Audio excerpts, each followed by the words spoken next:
Chosen one, they celebrated too early. That's the truth nobody in that circle wants to say out loud right now. They thought the story was closed. They thought when they walked away from you, when they smiled about it, when they told each other it was handled, that it was actually over. It wasn't. It was never over. It was just quiet. And quiet is not the same thing as finished. You watched them pack up their guilt like luggage and walk off like they'd gotten away clean.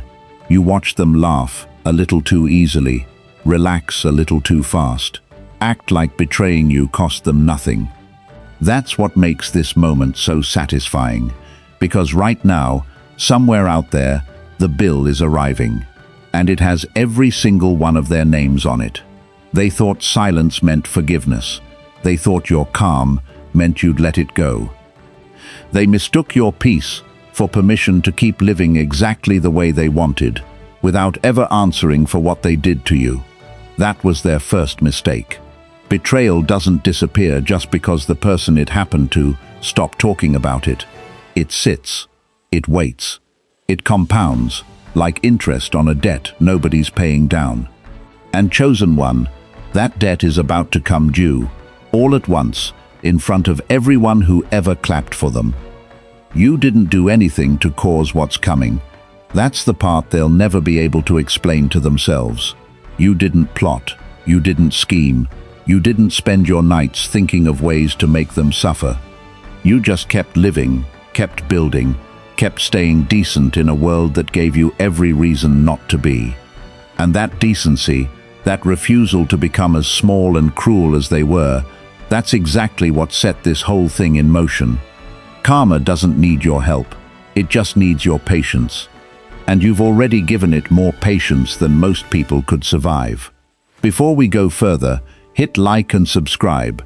Chosen one, not as a favor to me, but as a way of locking this energy in, so this message finds every other person who's still waiting for their turn to watch the truth catch up to the people who hurt them.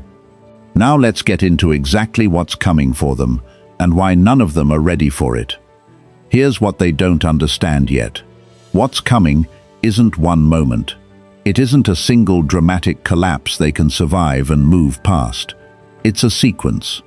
It's a slow unwinding of every lie, every excuse, every version of the story they told, to make themselves the hero of something they should be ashamed of. And once that unwinding starts, chosen one, it doesn't stop for anybody. Not for their new friends, not for their new image. Not for the people still standing beside them, clapping, completely unaware of what's about to land in their laps too. If you feel that shift already starting in your own life, drop a 77 in the comments right now, so I know you're one of the ones who can handle watching this play out in full. And if this message is doing something for you, consider dropping a super thanks. It keeps messages like this one reaching the people who need to hear that their patience was never wasted. There's an old saying that fits better here than anything modern ever could. What goes around comes around. People repeat it so casually that they forget it's not a wish. It's a description of how the world actually settles its accounts. It's not magic. It's not even mysterious, once you've lived long enough to watch it happen more than once. It's simply what happens when enough time passes for actions to catch up with the people who caused them, and chosen one, that time has been passing this whole time, whether they noticed it or not. You're about to walk through 15 ways this is already unfolding around them, quietly, in rooms you're not even in conversations you'll never hear firsthand. None of it needed your hand on it, none of it needed your anger fueling it. It just needed exactly what you gave it without even trying. Time, patience, and the simple decision to keep living honestly while they built something dishonest around your absence. Now, chosen one, let's break down exactly how this ends for them. Number 1, the silence they mistook for surrender. They read your quiet all wrong. When you stopped defending yourself, when you stopped explaining what they did, when you stopped trying to make people understand your side, they took that as a win. They told themselves you had nothing left to say because you knew you were wrong, or because you'd finally accepted their version of events, or because you simply didn't have the strength to keep fighting. None of that was true. You went quiet because you'd already said everything worth saying, and repeating it to people who didn't want to hear it wasn't strength anymore. It was just exhaustion dressed up as effort. Here's what they never understood about silence like yours. It isn't surrender, it's a closing door. When you stop arguing your case to people who already decided to believe the worst about you, you're not giving up. You're withdrawing your energy from a courtroom that was rigged from the start. And the moment you did that, something shifted that they couldn't see yet, because it wasn't happening to you anymore. It was happening around them. Imagine a fire that's been fed constantly, argument after argument, explanation after explanation, and then one day, the fuel just stops.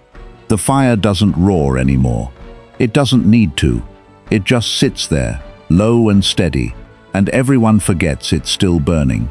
That's what your silence became. Not an ending, a different kind of heat, one they couldn't provoke anymore because you stopped handing them the matches. They started performing peace they didn't actually feel. They told people, "I'm fine.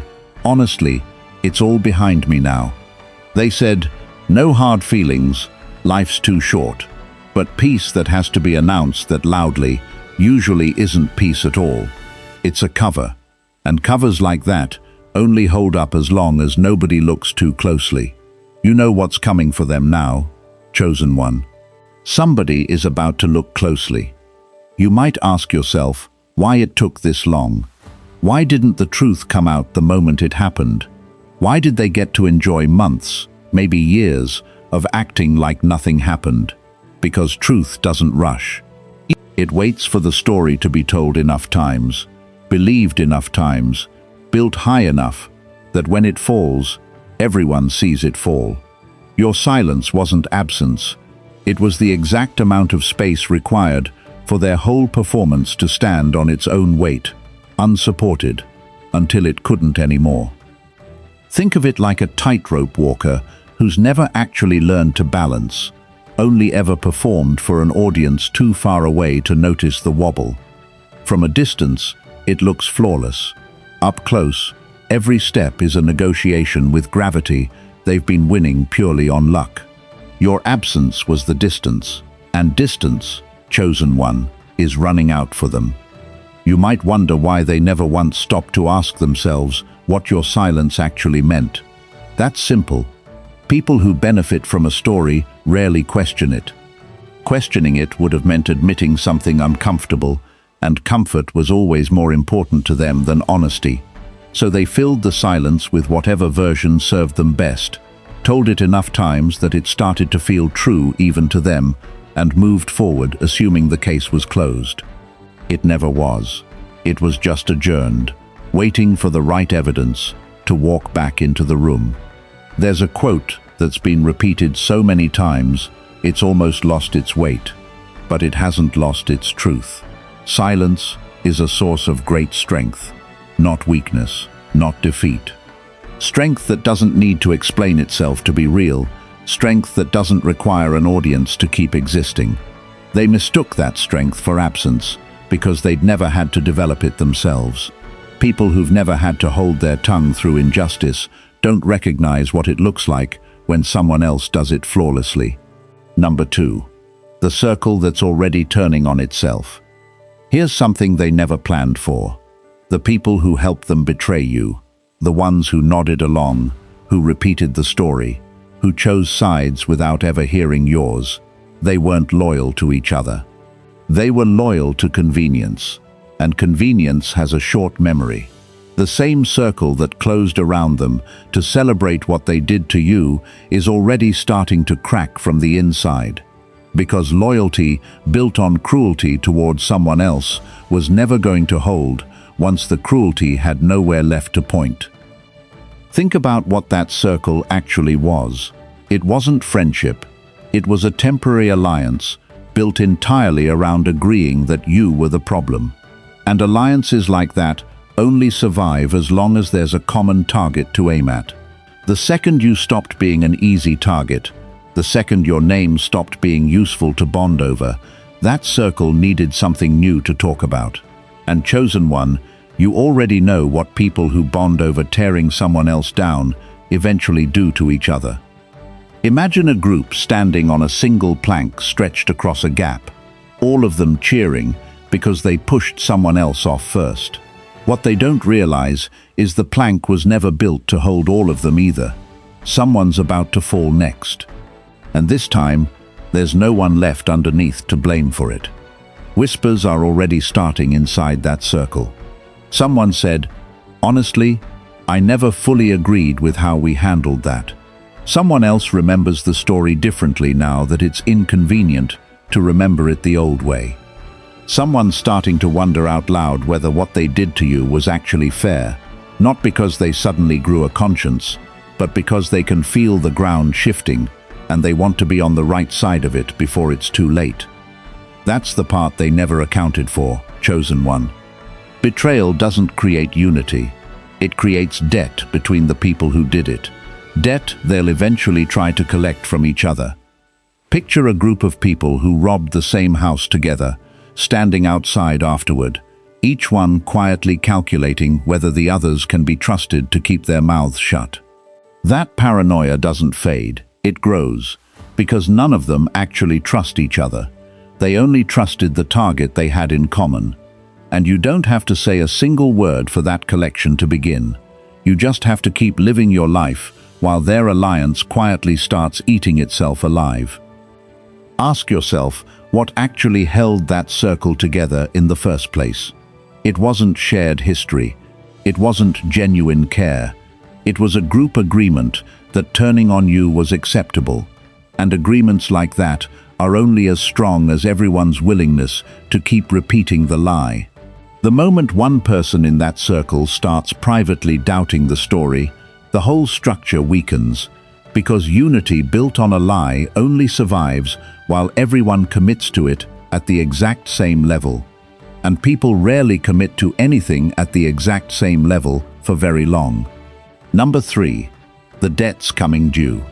Every betrayal is a loan against the future, and every single one of them took one out without reading the terms. They thought what they did to you was free. No cost, no consequence, no bill waiting somewhere down the line. That's the arrogance of people who've never had to actually pay for anything. People who've always found a way to walk off before the check arrives. But this bill isn't the kind you can dodge by leaving early. Here's what karma actually looks like in real life, chosen one. Not lightning from the sky, not some dramatic public collapse, but a slow accumulation of consequences landing exactly where they belong. The opportunity that quietly slips away because someone finally heard the full story.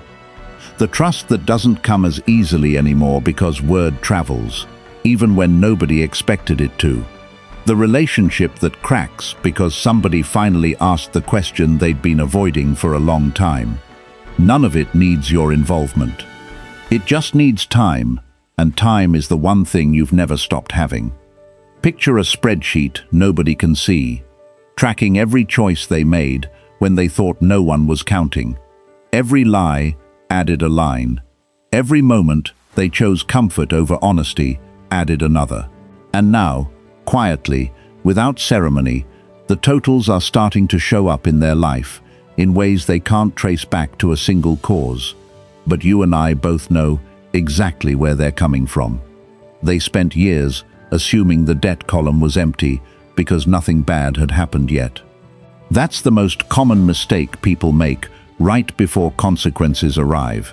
They said to themselves, "It's been this long, nothing's going to happen now." That's exactly what people say right before something happens. Debt doesn't disappear because the collector hasn't shown up. It just grows quietly in the background, and when it finally arrives, it always arrives heavier than anyone expected, because interest doesn't take breaks. Imagine a dam holding back water that's been rising for years, one drop at a time, so slowly nobody standing near it ever feels afraid. That's the illusion of getting away with something. The water doesn't care how calm the surface looks. It's still rising. And dams don't announce when they're finally full. You don't need to track the details of exactly what's landing on them or when. That's not your job anymore. Your job was surviving what they did. Their job now is living with what they did. And chosen one, that's a much harder assignment than the one you carried. There's an old saying that fits here better than anything I could write myself. The mills of justice grind slowly, but they grind exceedingly fine. That's not poetry, chosen one. That's a description of exactly what's happening to them right now, in real time, whether they can see it yet or not. Nothing about this needs to be fast to be certain. Slow and certain is actually the most frightening combination there is, because it means there's no version of this where they simply outrun it. You might ask why the universe doesn't just move faster. Why justice always seems to take its time instead of arriving the day the wrong was done. Because rushed consequences get dismissed as bad luck, as a coincidence, as one bad week that'll pass. Consequences that build slowly, one on top of another, over months and years. Those are the ones nobody can explain away. That's why the wait mattered. Not to punish you with more patience than you wanted to give, but to make sure that when it finally landed, nobody could call it random. Number 4. The story they can't control anymore. For a long time, they controlled the narrative because you weren't in the room to correct it. They got to decide what happened, who was wrong, who deserved sympathy, and who deserved blame. And because you'd already stepped back, nobody was there to challenge the version they were selling. That worked for them for a while. Stories only survive unchallenged as long as the person who knows the truth stays quiet in every room that matters. But stories don't stay contained forever. People talk, details slip. Someone mentions something that doesn't add up, and somebody else remembers a detail that contradicts the official version. And slowly the story that used to be airtight starts developing holes they can't patch fast enough. You didn't have to correct a single sentence of it. The story is correcting itself, one inconsistency at a time. Imagine building a house out of cards on a table that everyone insists is perfectly still. For a while it holds, because nobody's touched the table. Then one day, somebody bumps it without even meaning to, and the whole structure folds in seconds, not because it was attacked, but because it was never actually stable to begin with. That's what's happening to their version of events right now. People who used to repeat their story without question are starting to ask questions instead. Wait, why did it happen that way again? Didn't you say something different last time? Why do they always leave themselves out of the part that made them look bad? Those questions are small right now, quiet, barely noticeable. But questions like that don't stay small forever, chosen one. They grow into doubt, and doubt grows into distance. And distance is the beginning of exactly what they never wanted, which is people finally seeing them clearly. You don't have to fight for the truth to come out. Truth doesn't need a fighter. It just needs enough time in a world that eventually stops looking away, and that time is already running. Think of it like a photograph left out in the sun, slowly fading at the edges no matter how carefully they framed it, no matter how good the lighting looked the day it was taken. Time does that to stories built on selective memory. It bleaches out exactly the parts they were counting on, staying vivid forever. Someone in their life is going to say, quietly, almost by accident, "That's not actually how I remember it happening." And that one sentence, unremarkable as it sounds, is going to do more damage to their carefully built version of events than any confrontation ever could. Because a confrontation can be managed, deflected, spun.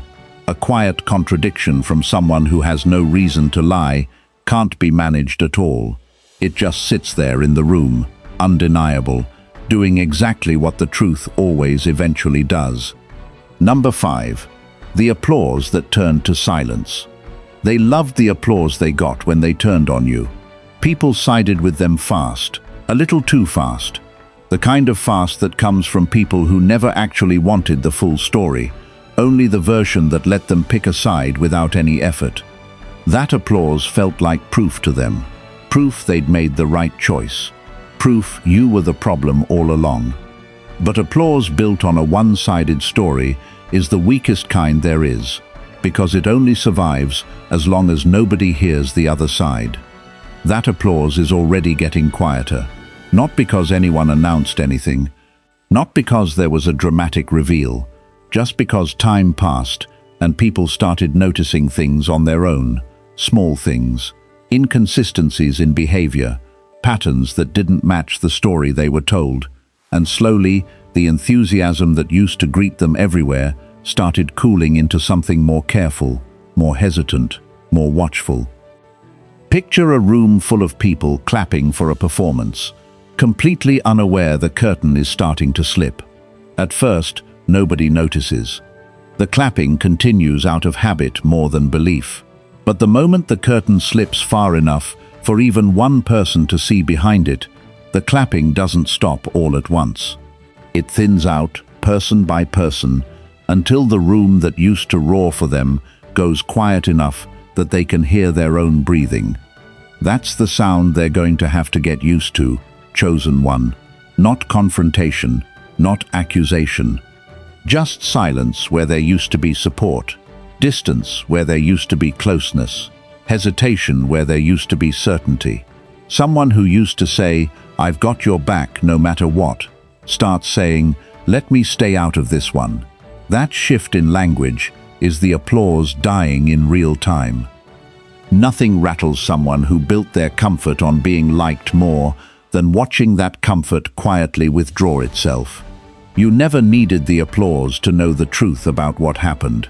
They needed it desperately, because without it, all they have left is the truth staring back at them, alone, with nobody left in the room to agree with the story anymore.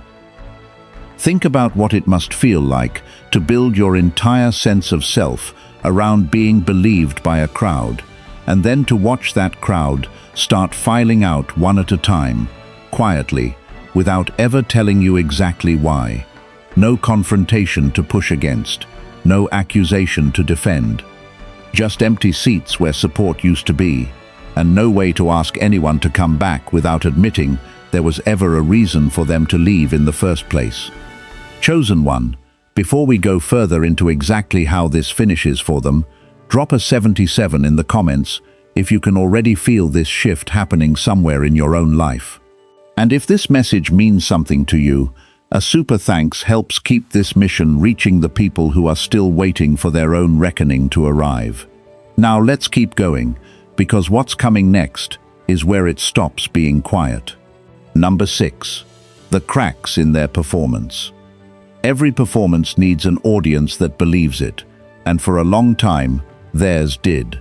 They played the part well, the wounded one, the reasonable one, the one who only did what they had to do because you left them no other choice. It was convincing, because most performances are, right up until the performer gets tired, or careless, or just forgets which version of the story they told to which person. That's exactly what's starting to happen now. The details are slipping. The story they told one person doesn't quite match the story they told another. And people are starting to compare notes without even meaning to, the way people always eventually do.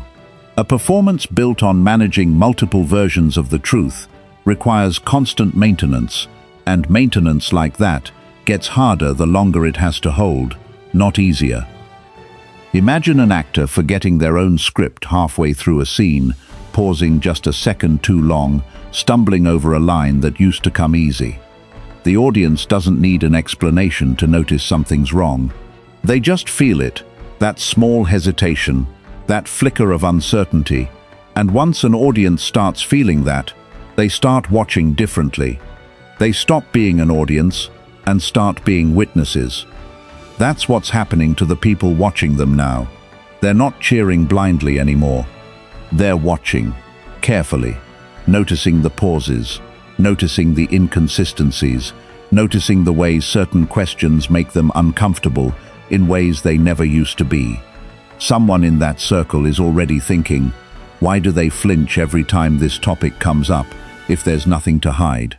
And the people around them are starting to whisper the exact question that ends every performance eventually. Is this actually true? You don't have to be in the room for that question to start forming. It forms on its own, the way it always does, once enough small cracks appear in a story that used to look flawless. And chosen one, cracks don't fix themselves, they only widen. A crack in a windshield doesn't heal on the drive home. It spreads a little further every time the road gets rough, until one day the whole thing gives out at once, usually at the worst possible moment for whoever was hoping it would just hold a little longer. You might ask why nobody just says something outright, why it all stays in whispers and hesitations instead of one clean confrontation.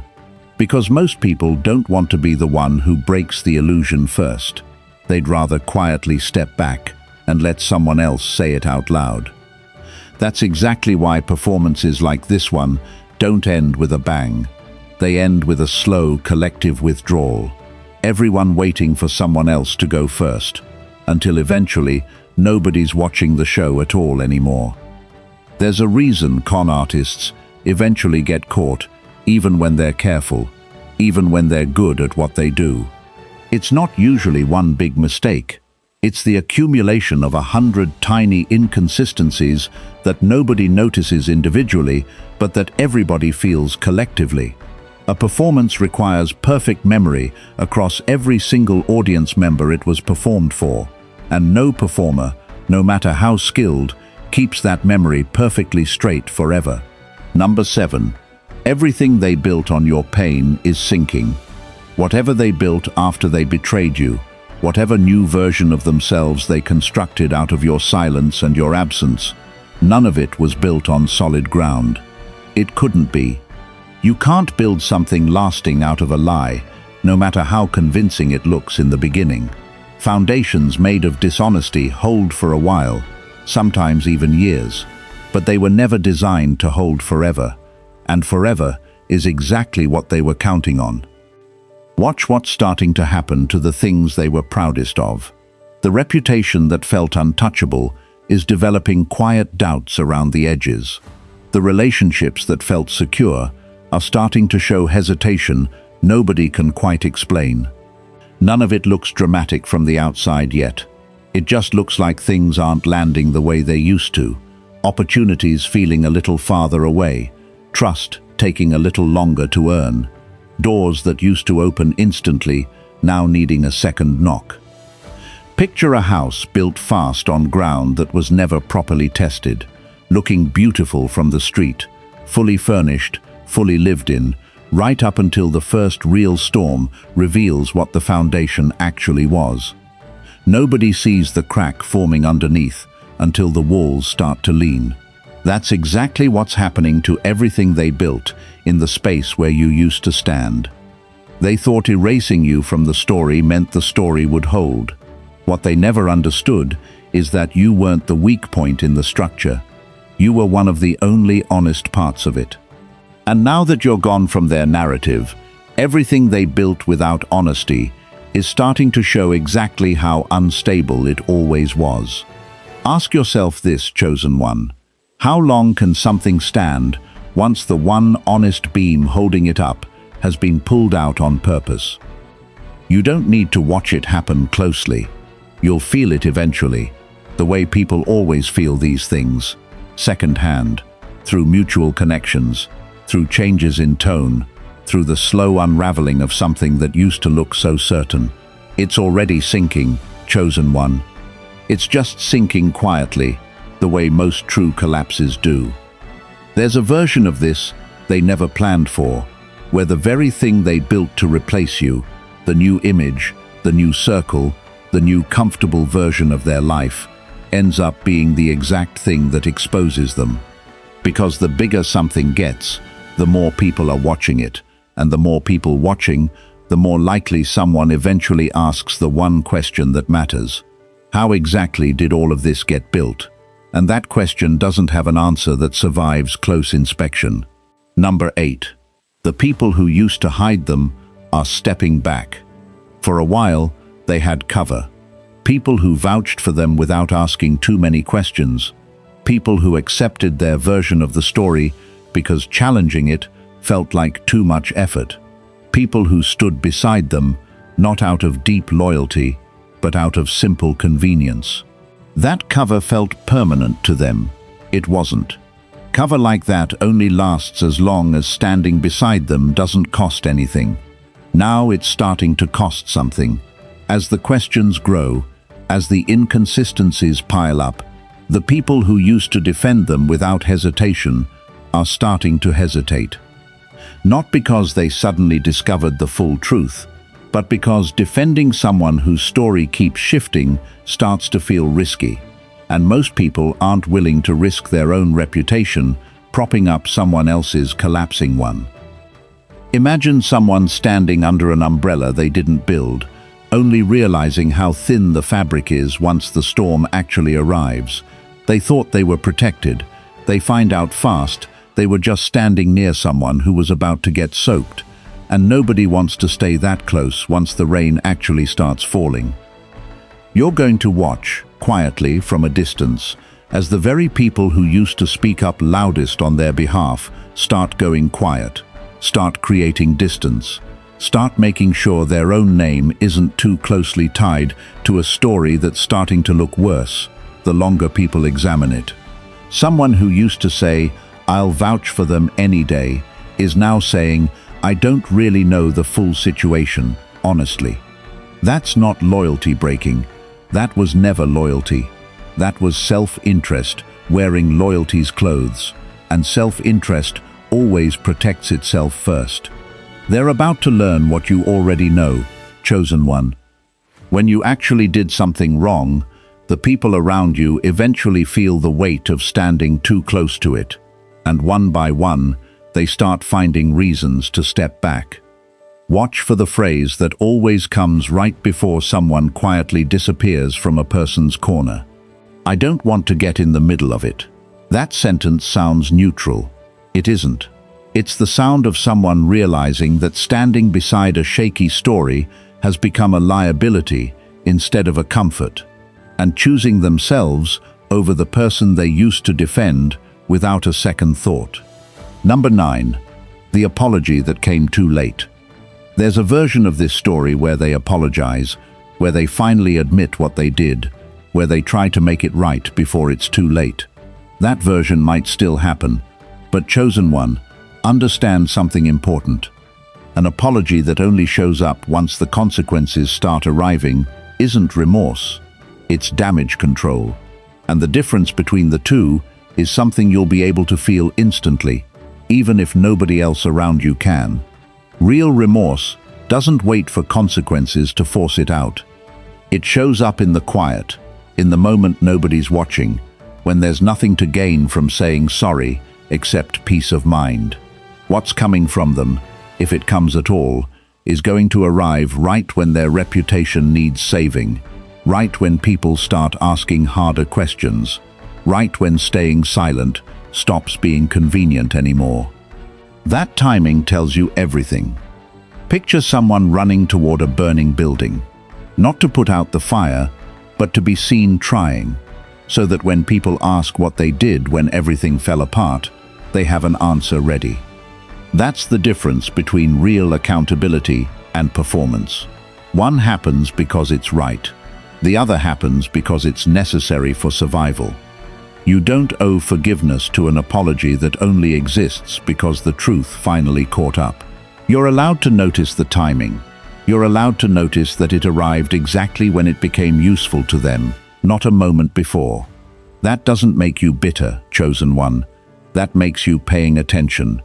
An apology that says, "I'm sorry you feel that way," was never actually an apology. It was a strategy dressed up in soft language, hoping you wouldn't notice the difference. A real apology repairs something. A late one only manages perception. You'll know exactly which kind you're looking at by whether it comes with a request, a favor, a hope that you'll help repair their image now that it's cracking. If the sorry arrives holding out its hand for something, chosen one, it was never sorry to begin with.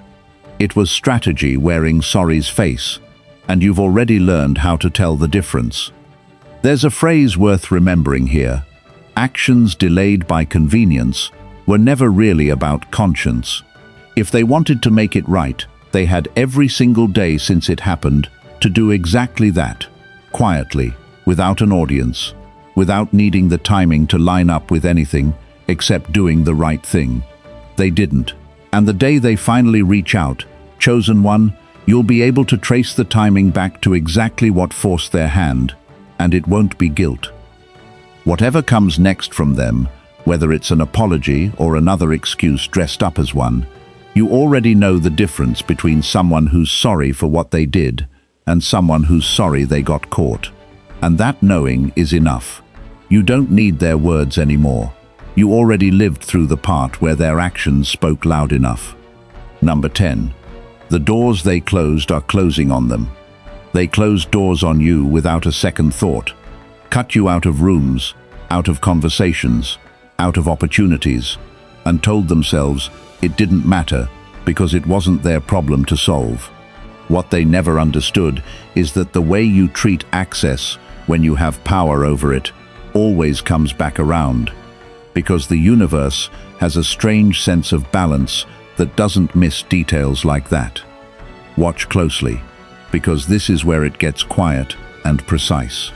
The same rooms they used to walk into without effort are starting to require more explanation now. The same opportunities that used to fall into their lap are taking longer to arrive, if they arrive at all. Doors that used to swing open on reputation alone are starting to ask questions first, and questions are exactly what a shaky story can't survive too many of.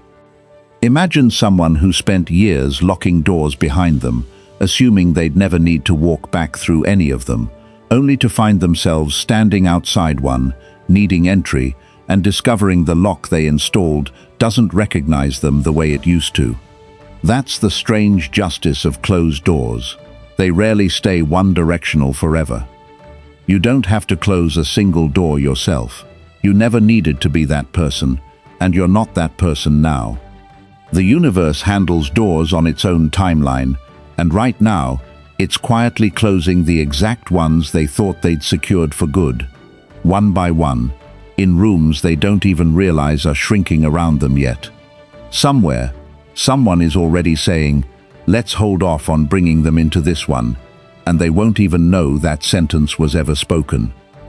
Chosen one, this is what balance actually looks like. Not revenge, not cruelty, just consequences finding their way home, exactly the way they were always going to, whether anyone believed it would happen or not. There's a version of poetic justice that doesn't need to be dramatic to land hard. It's the slow discovery that access, once treated carelessly, doesn't come back the same way it left. They handed out closed doors like they'd never need an open one themselves. Now they're learning that every door works both ways, and the ones they slammed hardest are exactly the ones that are hardest to knock on again. Number 11. What happens when the universe keeps receipts? Here's something they never planned for, because people who betray others rarely think that far ahead. Nothing gets forgotten. Not by the universe, not by the people who quietly noticed, not by the details that keep resurfacing at exactly the moments they're least convenient. Every choice they made when they thought no one was keeping track was still being recorded somewhere, in memory, in pattern, in the slow accumulation of a reputation built on shifting sand. They assumed enough time passing meant the past stopped mattering. That's the most common mistake people make right before consequences arrive. Time doesn't erase what happened.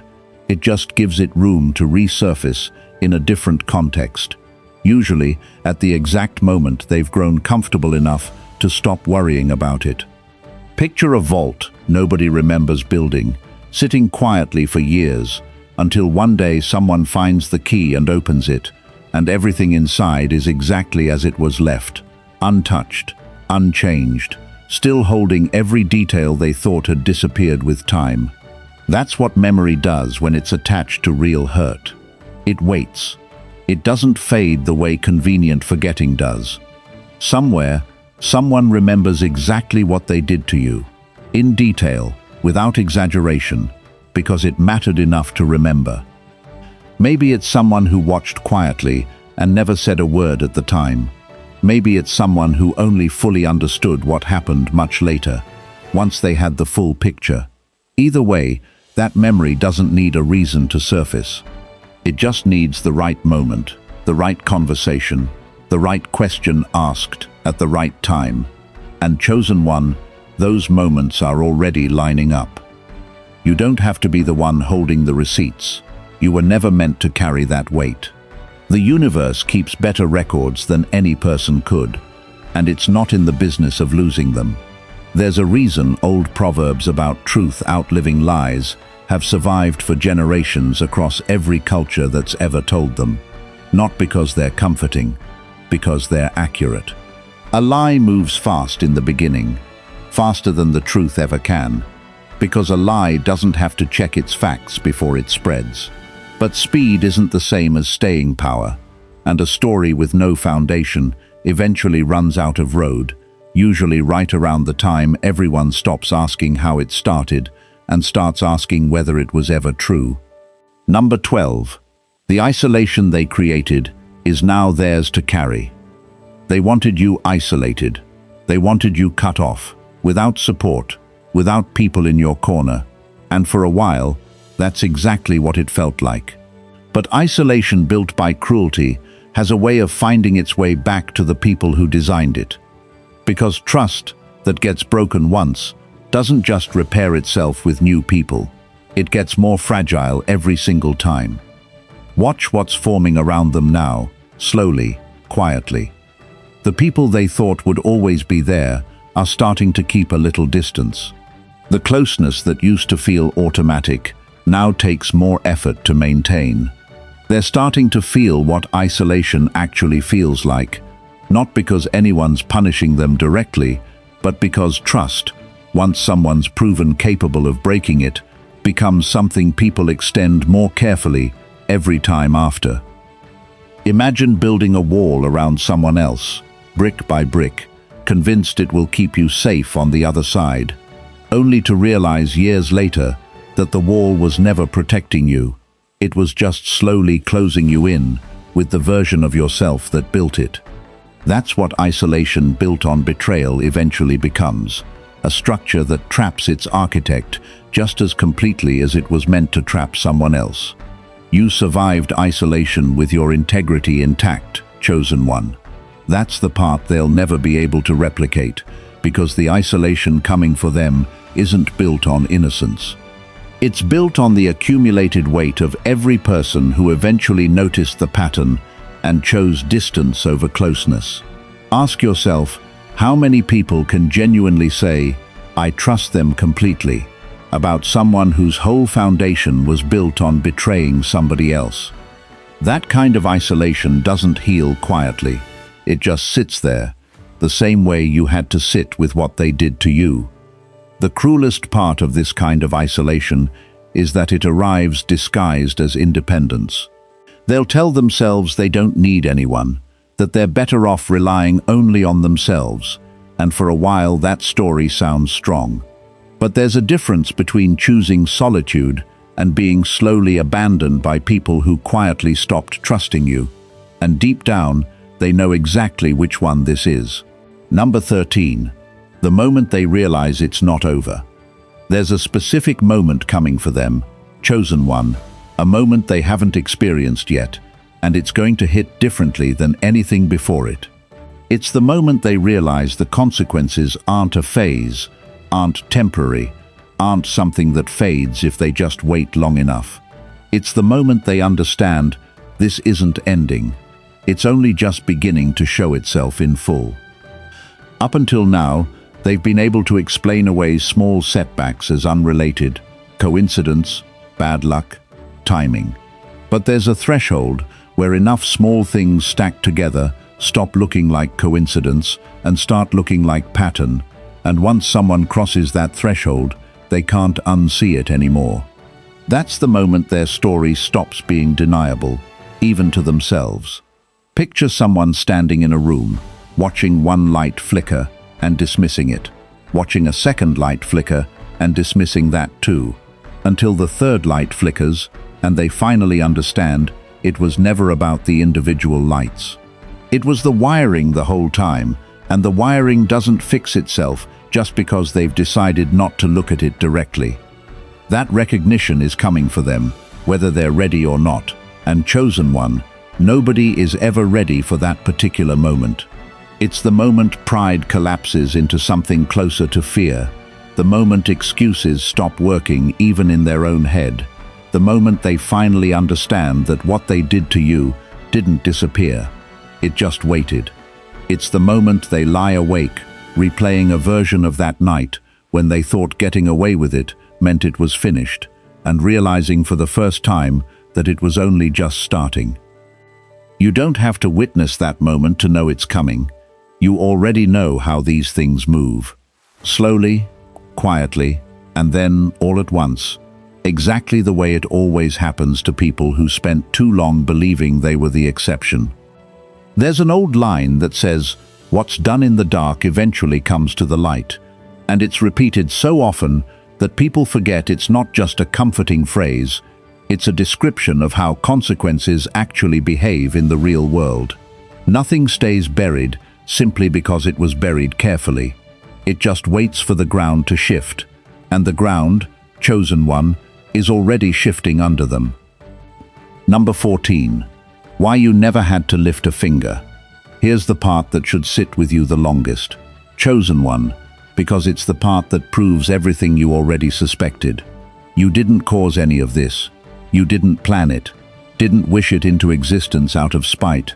Didn't spend your energy scheming for their downfall. You just kept living honestly in a situation that rewarded dishonesty, and that honesty, quiet and unglamorous as it looked, turned out to be the exact thing that exposed everything they built. That's the part that should feel like peace instead of vindication. You don't need to celebrate their collapse loudly, because you already know something they don't. Consequences that arrive without your interference carry a different kind of weight than revenge ever could. Revenge fades. It burns fast and leaves you standing in the ashes of your own effort. What's happening to them now doesn't require your effort at all, and that's exactly why it's going to last. Imagine planting something quietly, walking away, and returning years later to find it grew entirely on its own, without you watering it, without you checking on it daily, without you needing to force a single part of the process. That's what patience like yours produces. Not because you're powerful in some dramatic way, but because you were willing to let the truth take its time instead of forcing a reaction out of anger. You don't owe anyone an explanation for staying calm while all of this unfolds. You don't owe them your anger, your energy, or your attention. Someone might ask you, "Don't you want to say something? Don't you want them to know it was them?" And the honest answer is no, because they already know. They've always known. They just needed time to run out of ways to avoid it. What they did to you already cost them more than they understood at the time, and you get to watch that cost reveal itself from a distance, without ever needing to raise your voice. There's a certain kind of strength that never gets applauded in the moment, because it doesn't look like strength while it's happening. It looks like doing nothing. It looks like staying quiet while everyone else expects a reaction. But holding steady while the truth does its slow work, that's not passivity, chosen one. That's the hardest kind of patience there is, and you've already proven you have it in a supply most people never even find in themselves. Number 15. The reckoning is complete. This is where it lands, chosen one. Not with fireworks, not with a dramatic confrontation, not with you needing to say a single word to make any of it real. It lands the way real justice usually does, quietly, thoroughly, in 100 small moments that add up to something they can't talk their way out of anymore. The people who celebrated too early are learning exactly what that celebration cost them, one consequence at a time, in an order they never expected and can't control. You spent a long time carrying something you didn't deserve to carry, and somewhere along the way, without needing a single dramatic moment, that weight found its way back to the people who actually earned it. That's not luck. That's not coincidence.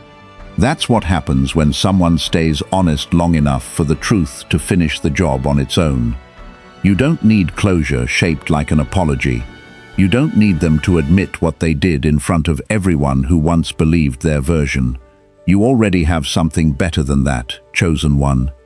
You have the quiet knowledge that what goes around genuinely comes around, not as a saying, but as something you're watching happen in real time, in their life, in ways they brought entirely on themselves. Picture the version of you who first walked away from all of this, tired, hurting, wondering if anyone would ever know the truth. That version of you couldn't have imagined this moment, and yet here you are, standing in it, calm, steady, watching the exact thing you once prayed for unfold without you having to force a single piece of it into place. Let them figure out how to live with what's coming. That was never your job to manage. Your job was surviving it, and you did. Theirs is facing it, and from here on, that's exactly what they're going to have to do, whether they're ready or not. So walk forward, chosen one, not looking over your shoulder, not waiting for the next update, not needing to check whether it's happening. Just living the way you always did, honestly, quietly, without needing anyone's permission to keep going. Because that was the whole point. You were never supposed to be the one running the reckoning. You were only ever supposed to survive long enough to watch it arrive on its own.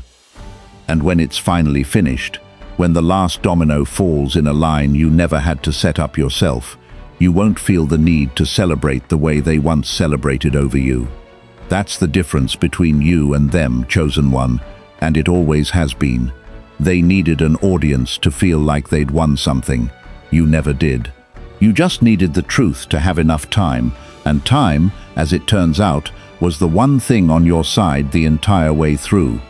If this message reached exactly where it needed to today, chosen one, hit like, subscribe, and drop a 77 in the comments to let every other person watching know the reckoning has already started.